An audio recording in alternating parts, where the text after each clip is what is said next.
नमस्कार दोस्तों, आज फिर हाजिर हैं डॉक्टर संजीव कुमार अनुस्वार मंच पर एक नई शख्सियत के साथ, एक नई विशिष्ट व्यक्तित्व के साथ, जिनसे हम चर्चा करेंगे उनके साहित्यिक यात्रा के बारे में। गीतू जी स्वागत है। नमस्कार जी। नमस्कार, आपका स्वागत है जी। हम आज आपके साथ विचार विमर्श करेंगे आपकी साहित्यिक यात्रा पर, आपके साहित्यिक सरोकारों पर और आपके साहित्यिक जो सोच है, विचारधारा है, उसके ऊपर। तो लाजिमी है कि सबसे पहला प्रश्न होगा कि साहित्य सृजन की प्रेरणा आपको कब, कैसे और कहाँ से मिली? किसकी प्रेरणा से आप साहित्य सृजन की तरफ उन्मुख हुई और आगे बढ़ी और इतना रोल प्ले करना शुरू किया?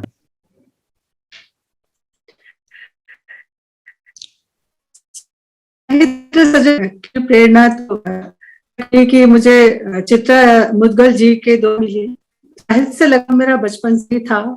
और इसकी मैं कहूंगी विषय मेरी अभिप्रेरक रही, वो मेरी माँ रही। माँ बहुत ज्यादा साहित्य प्रेमी थी। और उस टाइम में, आज से 45 साल पहले की बात मैं बताती हूँ कि उस टाइम में वो हिंद पॉकेट बुक से और जितनी भी साहित्यिक विधाएं थी, वहां से उनकी किताबें जो है, पुस्तकें जो है, वीपीपी से आती थी घर पर। हर हफ्ते उनकी 5-7 किताबें आती थी और सारी जो वो पढ़ने के बाद सारी किताबें हम पढ़ते थे उनको। अच्छा। तो मेन तो तभी जी उस टाइम में उनका विशद भंडार था पुस्तकों का, और आज भी है उनके पास। अरे वाह। तो मेरा रचना संसार तभी से चला। क्या नाम है आपकी माताश्री जी? का? आपकी माताश्री का नाम मनोरमा रानी। अच्छा। मनोरमा रानी वो आगरा विश्वविद्यालय की उस टाइम की स्नातक थी, अपने समय की। जी जी। और विवाह के बाद गृहस्थी में रहते रहते भी, लेकिन ये अपना रचना कर्म चलता रहा मेरा। और आज से 10 वर्ष पूर्व चित्रा दीदी से, चित्रा मुदगल जी से मेरा परिचय हुआ। उनकी एक संस्था में मैंने भागीदारी शुरू की और तभी से वो मेरी मेन प्रेरणा स्रोत रही। Very good. चित्रा दीदी का जवाब नहीं है। वो न केवल खुद साहित्य के शिखर पर पहुंची, बल्कि उनका हमेशा प्रयास रहता है कि उनके आसपास के लोग भी ना शिखर पर पहुंचे। उस असली नेतृत्व क्षमता उनमें है, ऐसा मैंने देखा है, रियल लीडरशिप। तो आपकी पहली रचना क्या थी और कब प्रकाशित हुई? मेरी पहली रचना तो क्या मुश्किल है। मैं जब शायद 16-17 साल की थी, तब मेरी पहली रचना अमर उजाला में प्रकाशित हुई थी। जी। स्कूल में लिखा करती थी, कॉलेज में लिखा करती थी। जी जी। तो वहाँ की मैगजीन्स में आती थी और अमर उजाला में मेरी पहली रचना प्रकाशित हुई थी। कविता या और उसके बाद कविता थी, कविता लिखा करती थी। जी। ये बड़ी सुखद सूचना है, क्योंकि 95% लोगों की पहली रचना कविता है।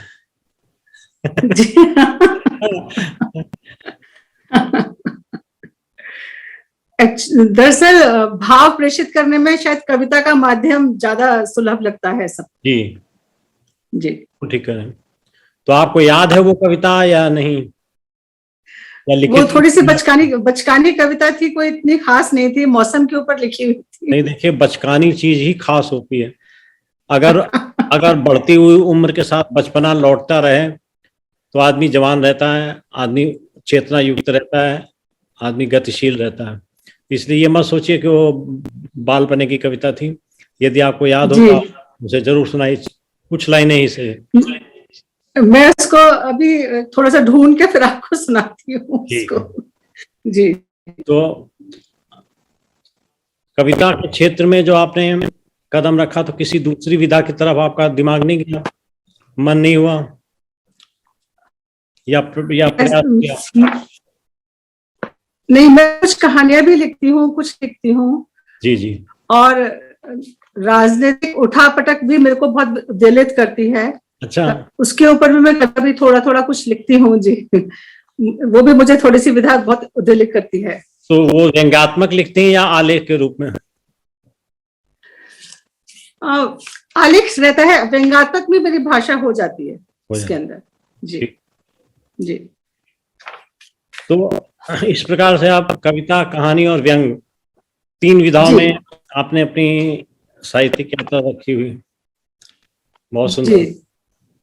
लेकिन इनमें सबसे अच्छी आपको कौन सी विधा लगती है? कविता? कविता मुझे बहुत अच्छी लगती है और मैं कहानियां भी लिखने में मुझे बहुत अच्छा लगता है। मुझे तो कवि अच्छे लगते हैं क्योंकि मैं कविता ही लिखता हूँ।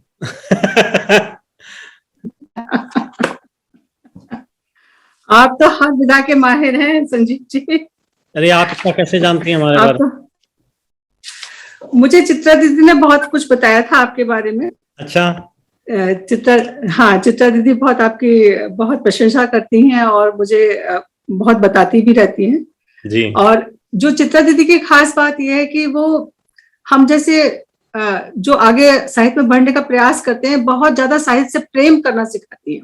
जी साहित्य से प्रेम करना वो बहुत सिखाती हैं और सबको बढ़ावा बहुत देती हैं।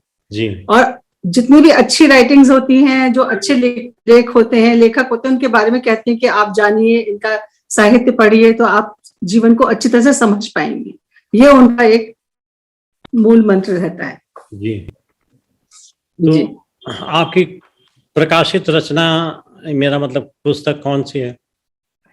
मेरी प्रकाशित पुस्तक जो है एक चलावा ओढ़ती हैं औरतें हैं। ये ये काव्य संग्रह है? 2018 में है, काव्य संग्रह है। अच्छा, जी वेरी गुड, बधाई। जी। और उसके बाद से आपने लिखना धीमा कर दिया इस, क्योंकि दूसरी किताब नहीं बनी? नहीं, दूसरी किताब की अब तैयारी है, काफी इकट्ठा भी हो गया है मेरे पास। अब मैं जल्दी, जब कोरोना टाइम के बाद में, कोरोना समय के बाद में, मैं अपनी दूसरी किताब प्रकाशित करवाऊंगी। देखिए, कविता लिखना है तो रोज एक कविता लिखनी चाहिए, ताकि साल में 300 कम से कम हो जाए। 365 ना हो तो 300 तो हो जाए। रोज एक कविता। क्योंकि आपकी जो सलाह काम, जरूर मानूंगी और कोशिश करूंगी। गीतू जी, जो काम जुनून से किया जाता है उसी में मजा आता है। बिल्कुल नशा सही हो, कह रहे हैं आप। नशा होना चाहिए। नशा, जी। रात को जब तक एक एक लिख न ली, तब तक सोना नहीं है। बिल्कुल सही कह रहे हैं। मैं तो चाहे 2 छंद लिखूं, लेकिन लिखता जरूर हूँ। दो छंद आप जरूर लिखते हैं, जी। खाली दिन खाली कैसे जाना चाहिए? जी जी। तो कहानियों की तरफ जब आप मुनी, तो आपने विषय वस्तु कहाँ से चुनी कहानियों की? कैसे आपको सिलेक्शन किया प्लॉट का? जी, कहानियों के लिए जो रोजमर्रा की हमारा जीवन है, उसमें बहुत कुछ ऐसा घटता है कि जिसको भी कागज पे उतारने का मन करता है। जैसे मैंने जो अपनी कहानी लिखी, वो मेरी घर में काम करने वाली एक सेविका ही है। हाँ और उसका वो पढ़ना चाहती थी, मेरे से बोली कि भाभी मैं अब पढ़ना चाहती हूँ। मैंने कहा तुम्हारे पास टाइम रहता है 2 घंटा, तुम जो दोपहर में आराम करने जाती हो, आराम मत करो, मैं तुमको पढ़ा दूंगी। बिल्कुल और ठीक। 2 महीने में उसने इतनी अच्छी तरह से लिखना पढ़ना सीख लिया, बहुत। इतना अच्छा। तो मैं उसको देख के ये सोचती थी कि अगर आज ये काम नहीं कर रही होती, कहीं अगर ये पढ़ना जा रही होती, तो आज ये कितनी बड़ी स्नातक होती। बिल्कुल ठीक बात है। आप जी साधुवाद आपके ऐसे प्रयास के लिए। और ऐसे प्रयास हमें करते रहने चाहिए, ताकि एक जी एक व्यक्तित्व होकर के हम दूसरा व्यक्तित्व पैदा कर सकें, किसी दूसरे को जी शिक्षित कर सकें। तो इससे बढ़िया कोई अचीवमेंट नहीं है। जी। उसके ऊपर मैंने कहानी लिखी समानांतर अपनी। तो इस समानांतर कहानी का बहुत छोटा सा थीम क्या है? संक्षिप्त परिचय। समानांतर कहानी में मैंने यही लिखा है कि जिस तरह से वो जीवन के प्रति संघर्ष कर रही है और वो अपनी सारी कमाई अपने पति को भेजती है, फिर भी पति उसका जीवन उसको अच्छी तरह से नहीं जीने देता।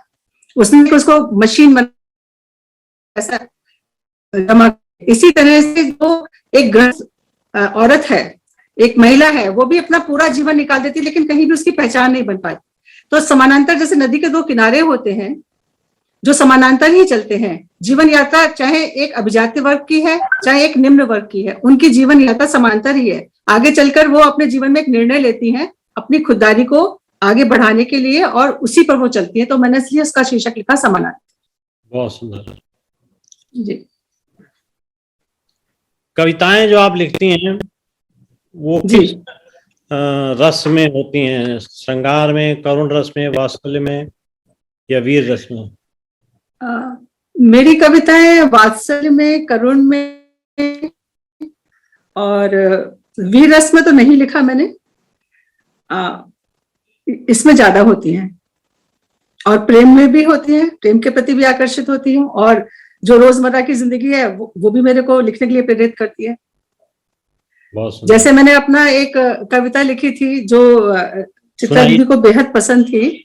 उन्होंने, जब मैंने अपने घर के आगे बहुत बहुत पुराना वृक्ष कटते हुए देखा, उस रात मैं पूरी रात सोई नहीं और मैंने उसी रात वो कविता लिखी थी। तो ये जो छोटी छोटी घटनाएं हैं ये मेरे को उद्वेलित करती हैं लिखने के लिए। तो सुनाइए ना एक कविता तो आपको। मैं सुनाती हूँ जी, मैं आपको यही कविता सुनाती हूँ। एक मिनट मैं इसे निकाल लूं। जी जी, आराम से, कोई जल्दी नहीं जी। इस कविता का शीर्षक है मिट्टी। जी जी। आज फिर छाटा गया वो बूढ़ा दरख्त, आज फिर छाटा गया वो बूढ़ा दरख्त, नए रूप नए आकार से उसे बांधा जाएगा और ताजगी का एहसास दे इसलिए धीरे धीरे कुछ कद से कुछ जड़ों से उसे काटा जाएगा। यही नहीं, घर की दीवारें भी अब हट गई हैं, चौखट खिड़कियां टुकड़ों में बट गई हैं, जमीन अब समतल है, जमीन अब समतल है, गड्ढे भी भर गए हैं, पुरानी यादों के पर्दे गठरियों में धर गए हैं। नया मकान मालिक नए सपने रच रहा है, ईंट गारे का फिर एक महल सज रहा है, कतारों में नए पेड़, नई बगिया फिर लगेगी, नई चौखट नई बंधनवार सपने नए रचेगी। कभी नहीं कोई जान पाएगा पिछले दिनों, कभी नहीं कोई जान पाएगा कि पिछले दिनों अभावों के चलते घर का दीपक बुझ गया था, रातों रात कैसे घर का मालिक बदल गया था। सब कुछ अस्थायी है, हर पल बदल जाता है, एक टुकड़ा जमीन एक टुकड़ा आसमां रह जाता है। कहावतें कैसे अचानक जमीन से उगाती हैं, अभावों की जमीन पर नई रोशनी जगमगाती है, दिन फिर बदलते हैं, धूली की रफ्तार घूमती है और सूखे के बाद धरती हरियाली से झूमती है। सब कुछ नया होगा, सब कुछ नया होगा, वही जमीन होगी, वही सब कुछ नया होगा, पुराना कहीं खो जाएगा, वही जमीन होगी, वही आसमां रह जाएगा, बूढ़ा दरख्त खुद में बहुत कुछ निगल जाएगा, बूढ़ा दरख्त खुद में बहुत कुछ निगल जाएगा, नए मालिक नई सजधज के साथ फिर मुस्कुराएगा, बस न भूलेगा उन हाथों को, बस न भूलेगा उन हाथों को जिसने उसे लगाया था, मिट्टी से जुड़े रहना जीवन का अर्थ समझाया था, जीवन का अर्थ समझाया था। बहुत सुंदर, आप बहुत अच्छा लिखती हैं। ये मेरी कविता जी मैंने लिखी थी जब सामने मेरा पेड़ काटा गया था, मुझे बहुत तकलीफ हुई थी। बहुत हृदय स्पर्शी कविता है और सब बहुत अच्छे शब्दों के साथ लिखी गई है। आपको बधाई हो इतनी अच्छी कविता लिखने के लिए। आपका बहुत बहुत धन्यवाद। मुझे औरतों के विषय में एक हमने छोटी सी कविता लिखी है, वो आपको सुना जी। बचपन में मैं रही पिता की बिटिया, बचपन में मैं रही पिता की बिटिया, बुजुर्गों की उपेक्षा के साथ पली, बुजुर्गों की उपेक्षा के साथ पली, थोड़ा बड़ी होकर बन गई भाई की बहन, थोड़ा बड़ी होकर बन गई भाई की बहन और गुजर गई तन्हाई। इसी छाया तले आया यौवन तो बन गई किसी की बीबी, किसी की बहू और फिर किसी बेटी की माँ। सोचती हूँ पर शुरू से आखिर तक मैं कहाँ रही। क्या बात है, बहुत सुंदर, बहुत ज्यादा सुंदर, बहुत सुंदर। सोचती हूँ मैं कहाँ रही अब तक, बहुत सुंदर। तो आपने कितना अच्छा बिटिया के दर्द को समझा है और उसको अपने शब्दों में निरूपित किया है। लोग कहते हैं कि मैं स्त्री विमर्श पर अच्छा लिख लेता हूँ। तो ये देखिए ना, ये जीवन को देखिए कि कितनी अच्छी एक मुझे लगता है कि दूसरे को समझने के लिए परकाया प्रवेश करना पड़ता है। ये कठिन काम है, लेकिन फिर भी कोशिश करते हैं। कठिन काम, जी बिल्कुल। अब माँ पर एक छोटी सी कविता, और हम आपका भी इंटरव्यू ले रहे थे और हम खुद सुनाने लगे। जी माँ बट जाती है, सुनाइए दीदी। माँ माँ बट, अब बट जाती है अपने हर बेटी जी। बेटी के हिस्से में। माँ बट जाती है अपने हर बेटे बेटी के हिस्से में, तब वो कुछ दिन एक के पास और कुछ दिन दूसरे के पास रहती है। तब वो कुछ जी। दिन एक के पास और कुछ दिन दूसरे के पास रहती है, क्योंकि उसके कोख के हिस्से, क्योंकि उसकी कोख के हिस्से अब एक नहीं, उसकी कोख के हिस्से अब एक नहीं, क्योंकि उसके कोख के हिस्से एक जी। नहीं है, और उन पर होता है किसी और का अधिकार, और उन पर होता है किसी और का अधिकार, इसलिए वो डोलती रहती है, इसलिए वो डोलती रहती है जी। अपनी बहुत कोख सुंदर। के हिस्से सहेजने के लिए, अपनी कोख के हिस्से जी। सहेजने के लिए, जो सहेजने के लिए, जी। शायद ही कभी एक स्थान पर होते हैं, जो शायद ही कभी एक स्थान पर होते हैं। बात है। जीवन की यही विसंगति, जीवन का यही सत्य, जी और माँ विवश है।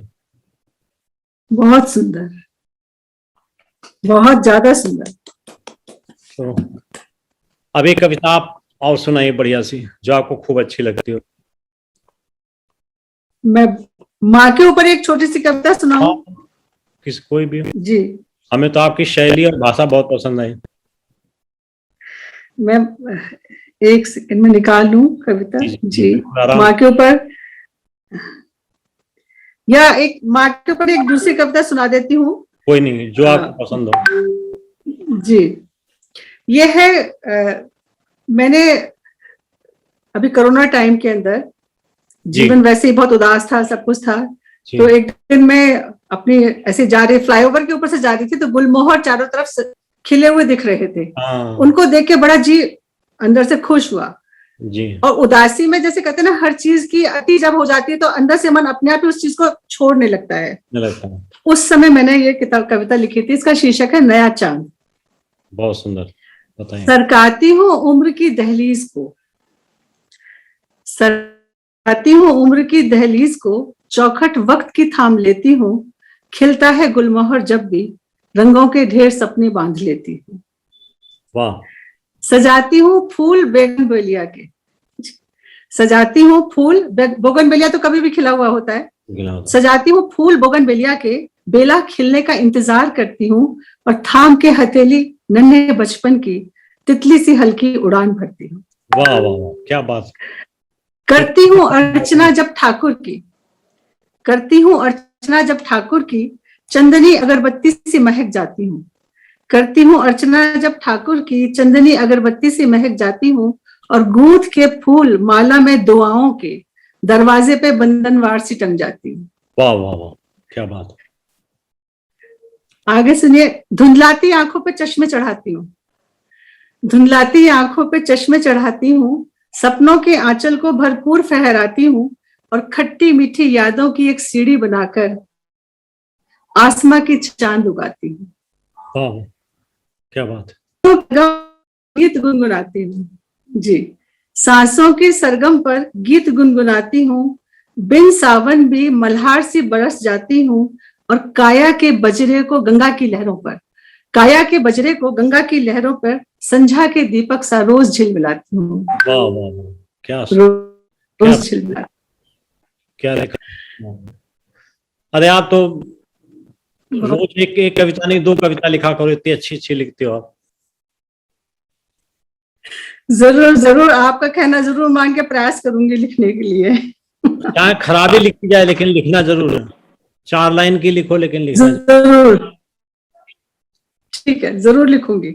आप बहुत अच्छा लिखती हो, मैं मजाक नहीं कर रहा, और आप मुंह बोले नहीं बोल रहा। आपका बहुत अच्छा शब्द चयन है, आपका बहुत अच्छा बिंब विधान है, और बहुत अच्छे उपमान लेकर के आप लिखती हो। प्लीज इसको तेज रफ्तार से आगे बढ़ाइए। बिल्कुल आपका कहना मानूंगी, बिल्कुल जरूर लिखूंगी, और मेरा तो मन आपने गदगद कर दिया। नहीं नहीं, सच्ची बात है। मुझे ब्लंट बोलने की आदत है। अगर कोई कमी हो तो मैं कमी बता दूंगा, और जो जी अच्छाई जी। हो मैं बता दूंगा, ताकि आप अपनी अच्छाई को परसू कर सको। तो अब ये बताइए कि आप जो विषय वस्तु तो आप सामाजिक परिवेश से चुनती आप है कहानियों की, तो आप पात्रों का चयन कैसे करती हैं? आपकी आवाज टूट रही है, समझ में नहीं आया।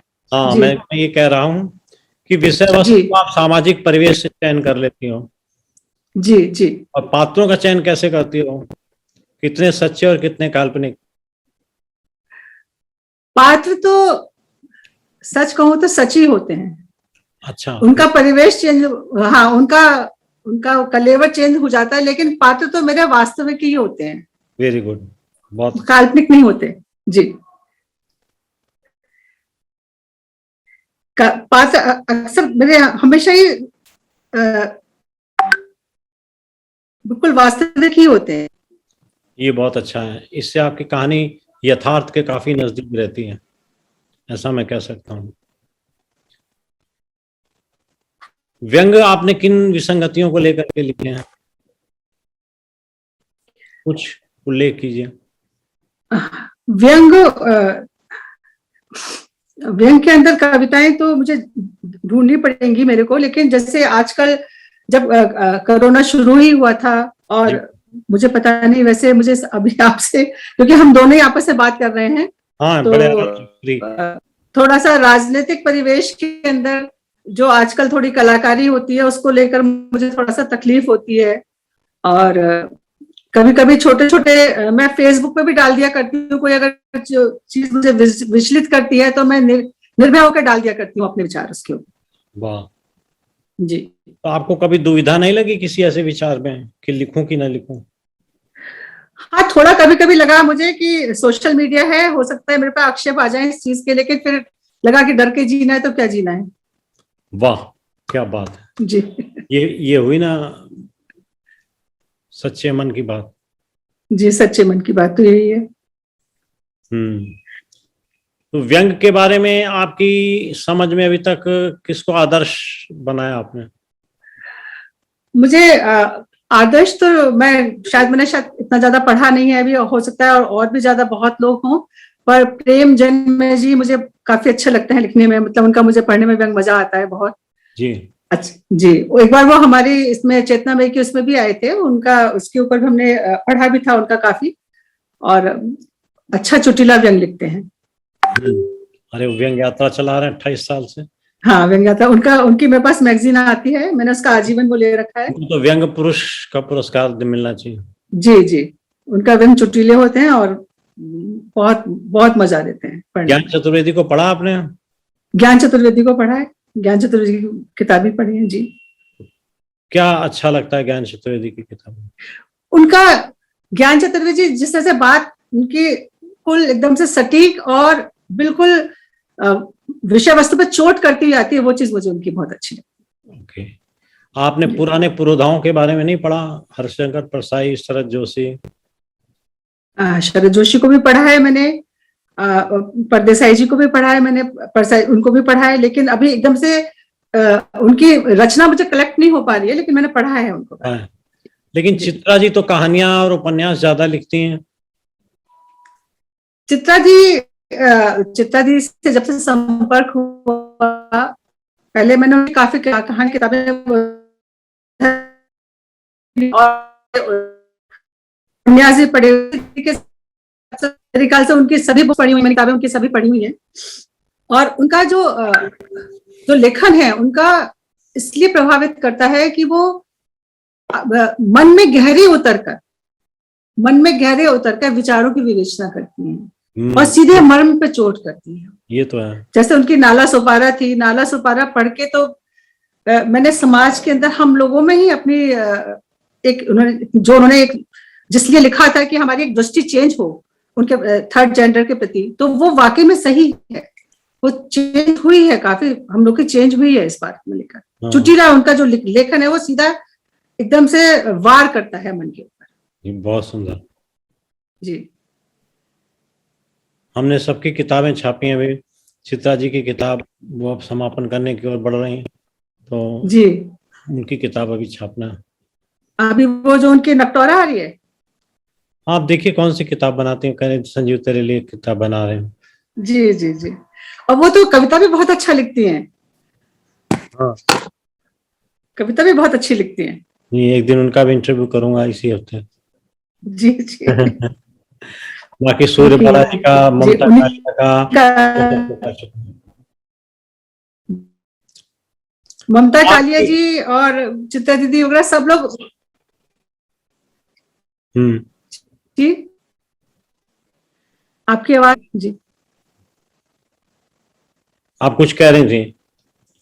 एक, जी मैं बीच में आपकी आवाज कट गई थी। हाँ, वाईफाई। और एक, जैसे मैं आपसे ये कहना चाह रही हूँ, जैसे मेरी जैसे शरद, एक मैंने अभी छोटी सी कविता लिखी थी, शरद पूर्णिमा के दिन लिखी थी। मैं जब चांद देख रही थी, पूरा फुल मून निकला हुआ था, जी। तो मुझे अचानक उसको देख के माँ की याद आई। ओ, जैसे सभी कवि तो शरद पूर्णिमा को प्रेयसी से और या प्रेम से और इन सब चीजों से जोड़ते हैं, उनको देख के मुझे उस दिन माँ की याद आई, और माँ के ऊपर मैंने छोटी सी कविता भी लिखी थी उस दिन। अगर वो आपके हाथ में हो तो जरूर सुनाइए। सुनाऊं मैं आपको? हाँ, और क्या।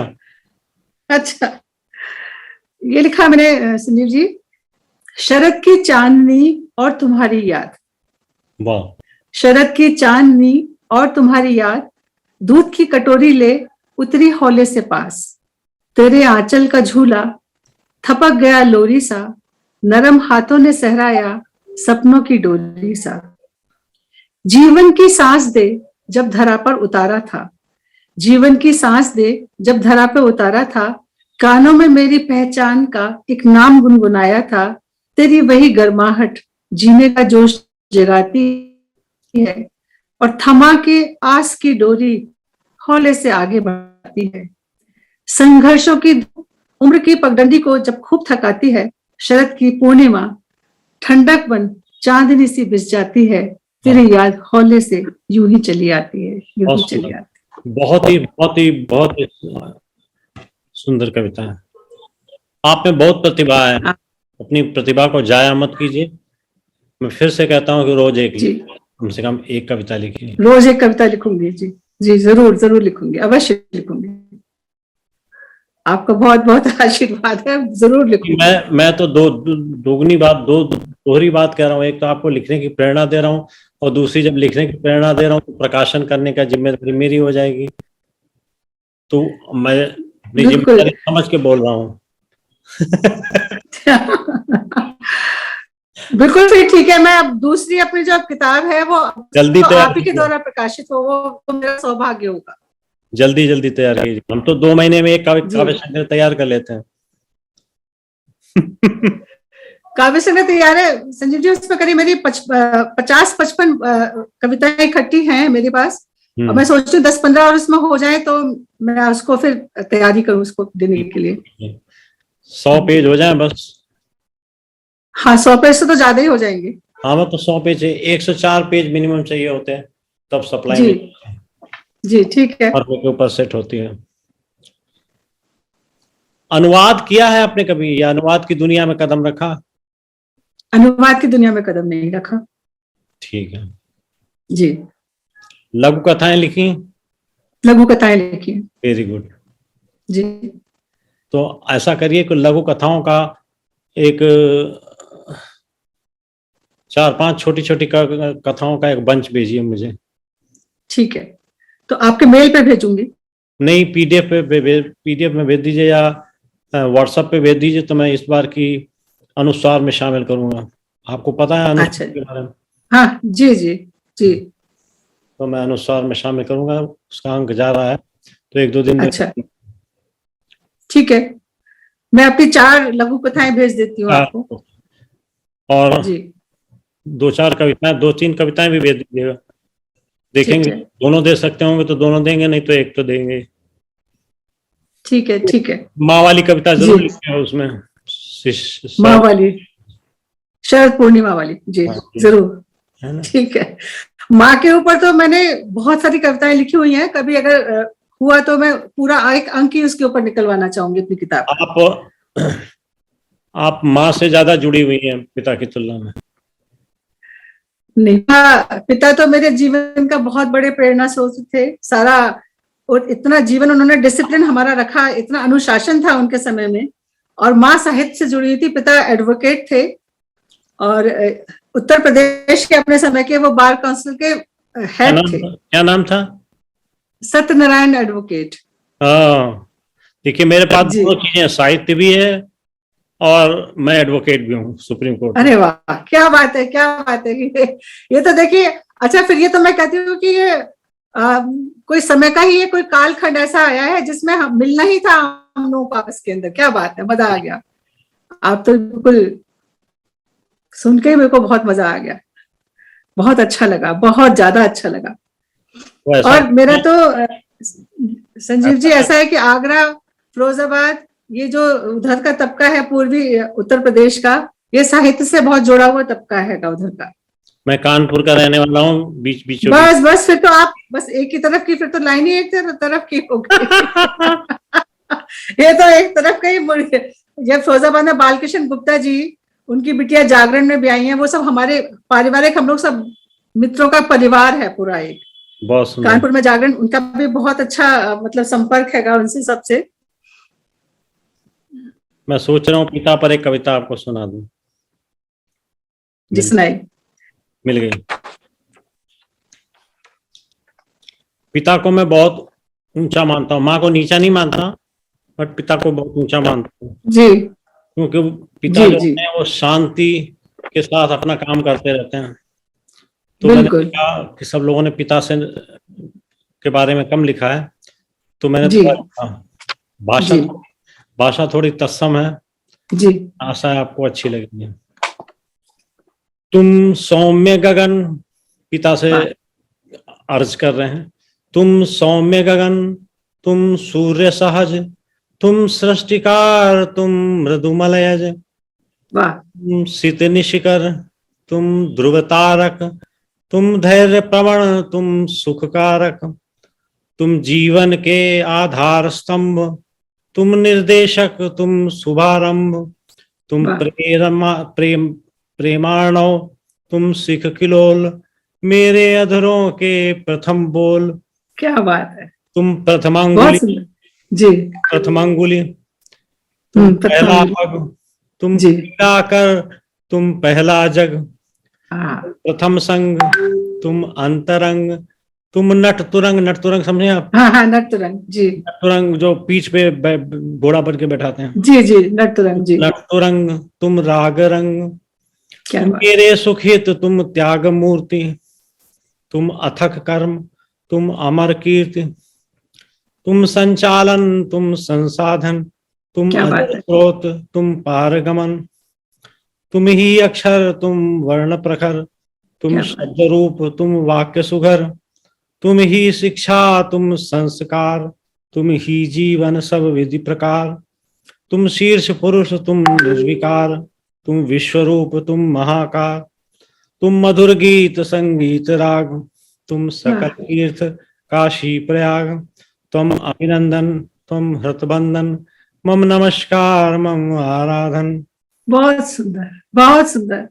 वो आपने ये कहा कि तुम संस्कार, ये आपने बिल्कुल सही कहा कि संस्कार पिता के ही होते हैं। बहुत सुंदर कहा आपने ये, बहुत सुंदर, बहुत सुंदर। आपने कहा पिता के ऊपर लोग बहुत कम लिखते हैं। मैंने अपने पिताजी के लिए एक छोटी सी कविता लिखी थी, वो आपको जरूर सुनाऊंगी। जरूर जरूर जी।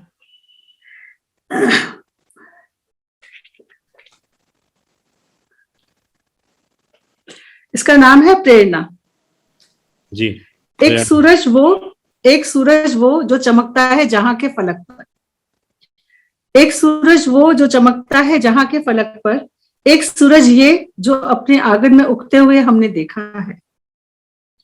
एक सफर किया भीष्म पितामह ने महाभारत के सीने पर, एक सफर वो किया भीष्म पितामह ने महाभारत के सीने पर, एक सफर ये जो हर पल तपती रेत पर गुजरता है। एक ज्ञान वो जो किया आत्मसात गोविंद के कहने पर अर्जुन ने, एक ज्ञान ये जो योगी सा सांसों के साथ चलता है।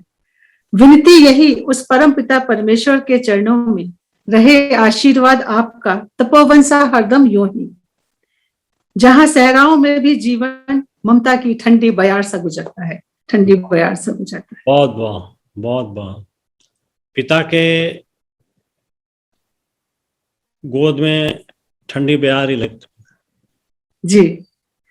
और उनका जीवन, सभी पिताओं का अपने बच्चों के प्रति जीवन जो है वो योगी सा ही होता है। वो सभी कुछ देना चाहते हैं बच्चों को, खुद कुछ नहीं भुगतना चाहते जी। लेकिन हम जब तक समझ पाते हैं तब तक देर हो चुकी होती है, तब तक बहुत देर हो चुकी होती है। जल्दी बहुत सही समझ कहा आपने। अच्छा, और नहीं देर से समझ। बिल्कुल बिल्कुल बिल्कुल जैसे जैसे उनकी उम्र बढ़ती है जी, ऐसे हमारी उम्र बढ़ती है, तो हम अपने काम में व्यस्त होते जाते हैं और उनको छोड़ते जाते हैं। तो बिल्कुल उनका संवादहीनता की जो स्थिति होती है वो उनको अवसादग्रस्त कर देती है। जी। इसलिए कुछ करो ना करो, संवाद जरूर करो। संवाद जरूर होना चाहिए। बिल्कुल। जी। तो आगे बढ़ते हैं। आपकी कहानियां जो भी आपने अब तक लिखी हैं, लघु कथाएं जो भी अब तक लिखी, उनमें कौन सा पात्र ऐसा है जो आपको याद रहता है? कौन सा पात्र जो मुझे याद रहता है? किसी कहानी का कोई पात्र ऐसा हो जो आपको याद रहता जी जी, मेरे को अपनी कहानी के सारे मेरे पात्र जो हैं वो जीवित ही हैं, सारे पात्र, और उन्हीं को प्रेरणा लेके मैं अपनी कहानी लिखती हूँ। मैंने कहानी लिखी थी संजीव जी, बामनी, और उसके अंदर जो वो पात्र था वो मेरी अपनी जानकारी में ही मेरी अपनी एक ननद लगती थी, वो थी। और उनको मैंने देखा था कि किस तरह से कितने ही घरों में शादियों के बाद बेटियों की जो जगह होती है वो छिन जाती है जी। और जो कुछ लोगों की सोच ऐसी होती है कि भाई बेटी को तो जो शादी करके भेज दिया तो अब उसका इस घर में कुछ नहीं है जी। उसके ऊपर मैंने वो बामनी अपनी जो कथा लिखी थी वो मुझे काफी उद्वेलित बहुत अच्छा विषय, बहुत अच्छा विषय, और बड़ा बल्कि कहना चाहिए पीड़ादायक है लड़कियों के लिए, पीड़ादायक कि मायके से वो जुड़ी रहना चाहती हैं, उनको कुछ मिले ना मिले बट वो जुड़ी रहना चाहती हैं। तो जुड़ी रहना चाहती। कई बार तो ऐसा होता है कि माता पिता के सामने ही और लोगों के व्यवधान के कारण और लोगों के प्रभाव के कारण उनका टूटना हो जाता है जी। और वो सबसे बड़ी पीड़ा होती है जी। तो और क्या योजना है अभी आपकी लेखन कार्य में? किस लेखन कार्य में मैंने एक बड़ी, छोटा उपन्यास भी कह सकते हैं या एक बड़ी कहानी भी कह सकते हैं, वो मैंने शुरू की हुई है लिखने के लिए जी। और काफी कुछ पहुंच चुकी है, अभी आधे से ज्यादा वो लिखी जा चुकी है, उस पर भी मैं काम कर रही हूँ। आप चित्रा जी जैसे वरिष्ठों के साथ जुड़ी हुई हैं, क्या विशेष आपने उनमें नोट किया या क्या उनसे सीखा विशेष? चित्रा दीदी से जो मैंने सीखा विशेष, वो सबसे बड़ी बात जिसने मुझे उनसे बहुत ज्यादा अंदर तक गहरे तक जोड़ा, मुझे उनके 4-5 साल तक जोड़ने तक मुझे ये नहीं पता था कि चित्रा दीदी अपनी बेटी को खो चुकी है। वो सबके साथ में इतनी ज्यादा ममतादायी थी और हर किसी को, अगर कोई महिला चेतना में कि अगर वो कुछ लिख के नहीं लाती थी, कुछ नहीं करती थी, वो इतना बढ़ावा देती थी, एक छोटे से छोटे भी इंसान को इतना बढ़ावा देती थी और इतना ज्यादा विशद उनका प्यार का, वात्सल्य का जो भाव था वो सबके ऊपर रहता था। जब मुझे पता चला कि चित्रा दीदी ने अपनी एक बिटिया को खोया है, उनको देख के कहीं भी उनके व्यक्तित्व से लगता नहीं था कि वो इतने दुख के अथाह सागर से निकली हुई। सॉरी, वो सबको आगे बढ़ाने की जो उनका एक भाव है और सबको समान दृष्टि से देखने का जो उनका भाव है, वो मुझे बहुत ज्यादा गहरे में उनका, मुझे अच्छा लगता है जी। उनका प्रेम, समान दृष्टि जो उनकी जी, स्नेह जो होता है बहुत अच्छा लगता है। वो बहुत विशद भंडार है स्नेह का उनके पास। आप अपने समकक्ष जो रचनाकार हैं या जो कनिष्ठ हैं आपसे, उनके लिए अपने अनुभव के आधार पर आप क्या कहना चाहेंगे? मैं ये देखती हूँ संजीव जी कि आज की जो रचनाकार हैं बहुत अच्छा लिख रहे हैं और वास्तविकता के साथ निर्भीक होकर लिख रहे हैं। ये मैंने महसूस किया है कि आज का रचनाकार डरता नहीं है, भयभीत नहीं होता, साफ लिखता है। लेकिन एक चीज तो आती है कि लिखा इतना जा रहा है पर पाठक उतना जुड़ाव नहीं महसूस कर रहे। ये आप सही कह रहे हैं। इसके लिए सबसे बड़ी बात है कि अगर ये तो हमको अपने अपने अपने ग्रहों से ये काम शुरू करना पड़ेगा। जैसे आज मेरे सारे बच्चे, आजकल के मेरे क्या, आजकल के सभी बच्चे अंग्रेजी स्कूलों में पढ़ते हैं, लेकिन मैंने अपने घर में हम घर में ये खास तौर से कर रखा है कि हम सब हिंदी बोलते हैं। बच्चों को बहुत ज्यादा सब हिंदी की पुस्तकों का सबका, और उनको एक वो रहता है कि भी दादी हमारी लिख रही हैं, पढ़ रही हैं, तो एक उनका रुझान है का हिंदी की तरफ। और अपनी संस्कृति को अगर हम जोड़ के रखेंगे, अपने 30 त्योहारों को मनाते रहेंगे, अपनी जो हिंदुत्व है उस भावना को रखेंगे, तो ये पाठक भी बढ़ेगा इसके अंदर। बिल्कुल ठीक बात है, बहुत सही सुझाव आपने जी। अच्छा, सवाल आपसे पूछना है कि साहित्य के लेखन के अलावा आपकी कौन कौन सी अभिरुचियां हैं, हॉबीज क्या हैं? मेरी संजीव जी हॉबीज बहुत सारी हैं। मुझे बागवानी का बहुत शौक है। अरे वाह। मुझे गाने का बहुत शौक है। मैंने संगीत गायन के अंदर मैंने प्रभाकर किया हुआ है। अरे वाह, तब तो और मुझे सुनना पड़ेगा। और मुझे यंत्र बजाने में भी, वाद्य बजाने का भी बहुत शौक है। मैं गिटार भी बहुत बजाती हूँ और तबला भी बजाती हूँ। मैं सितार भी मैंने बहुत बजाया है। क्या बात है, बधाई हो। घर सजाने का मुझे बहुत शौक है और मुझे पुरानी त्योहारों पर गेरू खड़िया से अल्पनाएं बनाने का बहुत शौक है। क्या बात, रंगोलियां। रंगोलियां, और वो मैंने अपनी बहू को भी सिखाया है। क्या बात, ये तो और भी अच्छा है, कम से कम अगली पीढ़ी में भी वो चलेगा। तो हम चाहेंगे कि चाहे आप एक ही अंतरा सुनाएं, कोई गीत सुनाएं। अब गीत का तो आप मेरे से मत कहिए। कोई सा भी गीत सुनाए, गुनगुनाएं। आपने संगीत की बात कर ली है तो आपको संगीत से छोड़ा नहीं जा सकता बिना संगीत। संगीत की जगह मैं अपनी कविताएं थोड़ी सी गाकर सुना दूं आपको? नहीं, संगीत में गाना सुनाइए, चाहे गीत हो, चाहे भजन हो, चाहे कोई, सिर्फ एक अंतरा। अच्छा, मैं याद कर लूं। अच्छा, एक छोटा सा ममता पुरानी पिक्चर का गाना है। हाँ, वो सुना देती हूँ मैं आपको। ममता का गाना बहुत अच्छा है जी।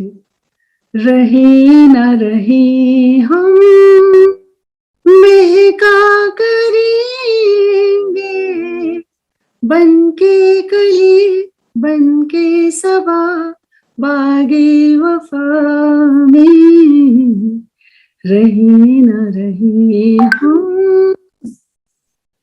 जब हम न होंगे, वाह वाह, हमारी तब हमारी खाक पे तुम मिलोगे, चलते चलते अश्कों वहीं पे कहीं, अश्कों से भींगी चांदनी में एक सदा सी सुनोगे, चलते चलते।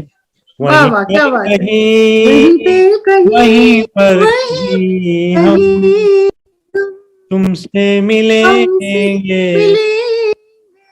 बनके कली बनके सबा बागे वफा में रहे। वाह वाह वाह, मजा आ गया। मेरा फेवरेट सॉन्ग है जी। क्या बात है, मजा आ गया सुन के आपके। बहुत अच्छा गाते हैं आप तो संजीव जी। हाँ, मुझे भी संगीत से शौक है। वाह वाह, क्या बात। एक जमाना था जब हमारे पास कम से कम 5000 गाने की कैसेट्स थी जी। तो हम गाने, मेरे पास भी बहुत मोटी मोटी डायरीज भरी हुई हैं। और मैंने गिटार भी सीखा था, हारमोनियम भी सीखा था। क्या बात है, क्या बात है।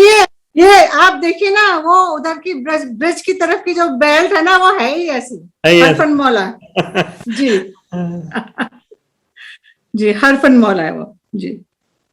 तो अच्छा है, बहुत बहुत बधाई, बहुत बहुत कामना, शुभकामनाएं कि आप अच्छा सा लिखें और लिखें लिखें और लिखें जी। छपिए, लिखिए, बहुत बहुत, दिल में मत रखिए। जरूर जरूर, मैं बहुत बहुत लिखूंगी जी। इन्हीं शब्दों के साथ आज की सभा विसर्जित करते हैं। आपको बहुत बहुत धन्यवाद, बहुत बहुत आभार अनुस्वार मंच की तरफ से और मेरी तरफ से। नमस्कार। आपका बहुत बहुत आभार और धन्यवाद। नमस्कार।